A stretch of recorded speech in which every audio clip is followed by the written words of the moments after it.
আপনি ভেতরে এসেছেন কাকে বলে? তাছাড়া আপনি গাড়িতে কেন হাত বুলাচ্ছেন? আর আপনি এই পোশাকে ভেতরে এসেছেন কেন? আরে ভাই, আমি শুনে গাড়ি নিয়ে নিবো। এই ছোট লোক, কি বললি তুই? তুই এসেছিস গাড়ি কিনতে? এখানে যারা গাড়ি কিনতে আসে তারা সব বড় বড় অফিসাররা, তারা শুটবুট টাইপ। আরে গাড়ি কেনার সাথে কাপড় চোপড়ের সম্পর্ক কি? দেখুন, আমি এখানে তো মডেলিং করতে আসিনি যে ভালো জামা কাপড় পরে আসতে হবে, ভালো পোশাক আশাক পরে আসতে হবে। তোর কথা শুনে মনে হচ্ছে তুই তো বড় লোক। যাই হোক, তুই কত বাজেটের মধ্যে গাড়ি নিবি? আরে ভাই, টাকা পয়সা কোনো ব্যাপার না। আপনারা শোরুমে আসবি, গাড়ির গায়ে একটু হাত দিবি, মনে সান্ত্বনা দিয়ে তারপর আবার চলে যাবি। শোন, তোর কাজ তুই কর, আমাদের কাজ আমাদের করতে দে। তো দেখার বিষয় আপনাদের না, আপনারা সেলসম্যান, আপনারা আমাকে গাড়ি দেখাবেন। এত কথা বাদ দিয়ে আপনারা আমাকে গাড়িগুলো দেখান। যদি কোনো গাড়ি পছন্দ হয় আমি একটু লাভ আছে নাকি? আহা ম্যাডাম, একটু দাঁড়ান না। ছোট লোক এসেছে, একটা গাড়ি কেনার জন্য একটু মজা করি না। এই, কোন গাড়িটা পছন্দ হচ্ছে তোর? কত সালের মডেল? আরে তোর কি মাথা ঠিক আছে? তুই কি পাগল হয়ে গেছিস নাকি? তুই কি জানিস এই গাড়ির দাম কত? এই গাড়ির দাম 40 লক্ষ। ভাই, আপনারা কিন্তু আমাকে অবজ্ঞা করছেন, এটা কিন্তু একদমই ঠিক হচ্ছে না। আর আপনাদের কাজ হচ্ছে গাড়ি দেখান, আপনারা গাড়ি দেখান না, এত কথা কেন বলছেন? ঘাড় ধাক্কা দিয়ে বের করে দিব, যত সব পাগল ছাগল। আচ্ছা ঠিক আছে ম্যাডাম, আমি আপনাদের কথা বুঝতে পেরেছি যে আপনারা কেমন সেলসম্যান।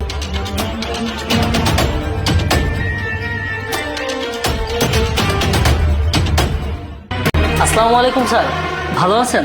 ওয়ালাইকুম আসসালাম, আলহামদুলিল্লাহ ভালো আছি। স্যার, আপনি গাড়ি কিনতে এসেছেন?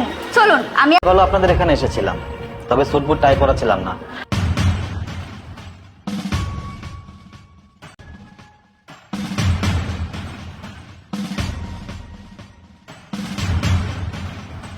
আমরা না বুঝে আপনার সঙ্গে অনেক খারাপ ব্যবহার করে ফেলেছি। আপনি আমাদেরকে ক্ষমা করে দিন, আমাদের অনেক বড় ভুল হয়ে গেছে। হ্যাঁ, আসলে আমরা না বুঝে অনেক বড় ভুল করে ফেলেছি। সেদিন আমাদের উদ্দেশ্য ছিল না আপনাকে অপমান করার। স্যার প্লিজ ক্ষমা করে দিন। আপনারা আমাকে একটা গাড়ি দেখান। কই, তখন তো আপনারা আমাকে 2 পয়সার মূল্য দেননি। এখন যখন দেখছেন আমি স্যুট বুট টাই পরে এসেছি, তখন আমি তো আমরা ভুল করে ফেলেছি, আপনি আমাদের ক্ষমা করে দিন। আপনারা আমার কাছে ক্ষমা চাচ্ছেন, কিন্তু আপনারা ভুলে যাচ্ছেন যে আপনারা ক্ষমার অযোগ্য। সেম পোশাক পরে আসতাম, আপনারা আমার সাথে সেম ব্যবহারটাই করতেন। আপনারা এমন কেন বলুন তো? মানুষের পোশাক দেখে বিচার করেন। আপনাদেরকে এখান থেকে চাকরিচ্যুত করব, কারণ আপনারা ভালো সেলসম্যান না। আপনারা যদি ভালো সেলসম্যান হতেন তাহলে কখনো একটা মানুষের সাথে পোশাক পরে আসলো, কে খারাপ পোশাক পরে আসলো, এসব দেখে তো আপনাদের কোনো দরকার নেই। স্যার প্লিজ এমনটা করবেন না, তাহলে আমাদের রেপুটেশন নষ্ট। তবে মনে রাখবেন, এটাই কিন্তু আপনাদের জন্য শেষ সুযোগ। এরপর থেকে প্রত্যেকটা কাস্টমারের সাথে খারাপ ব্যবহার করার আগে একটা বার শোরুমের, সে কিন্তু আমার খুব কাছের বন্ধু, তাই আপনাদেরকে বলে যাচ্ছি, এরপর থেকে যদি কোনো খারাপ ব্যবহার করেন কোনো কাস্টমারের সাথে, আমি ভালো লাগেনি, তাই আমি এই শোরুম থেকে কোনো গাড়ি কিনবো না। Sir please sir. স্টপ! আপনারা আর একটা কথাও বলবেন না, সব।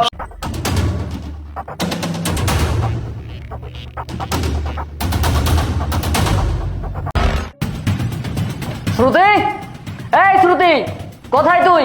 বেরিয়ে আয়।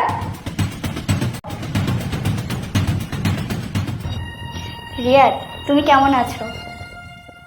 আমি এখানে তোর কাবিনের 10 লক্ষ টাকা,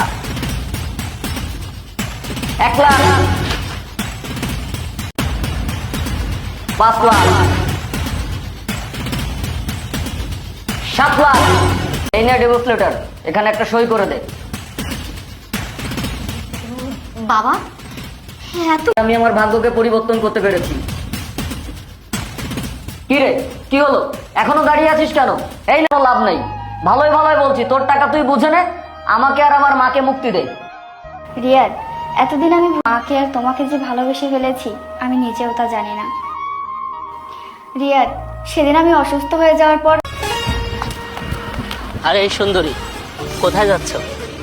আরে দাঁড়াও না, তোমার সাথে 2 মিনিট কথা বলি। আরে কি হচ্ছে এখানে? এই, এখানে কি হচ্ছে সেটা কি তোকে বলতে হবে? তুই এখান থেকে তোর কাজ যা, যা। আয় চলো। নীতি কথা কেন বলছিস?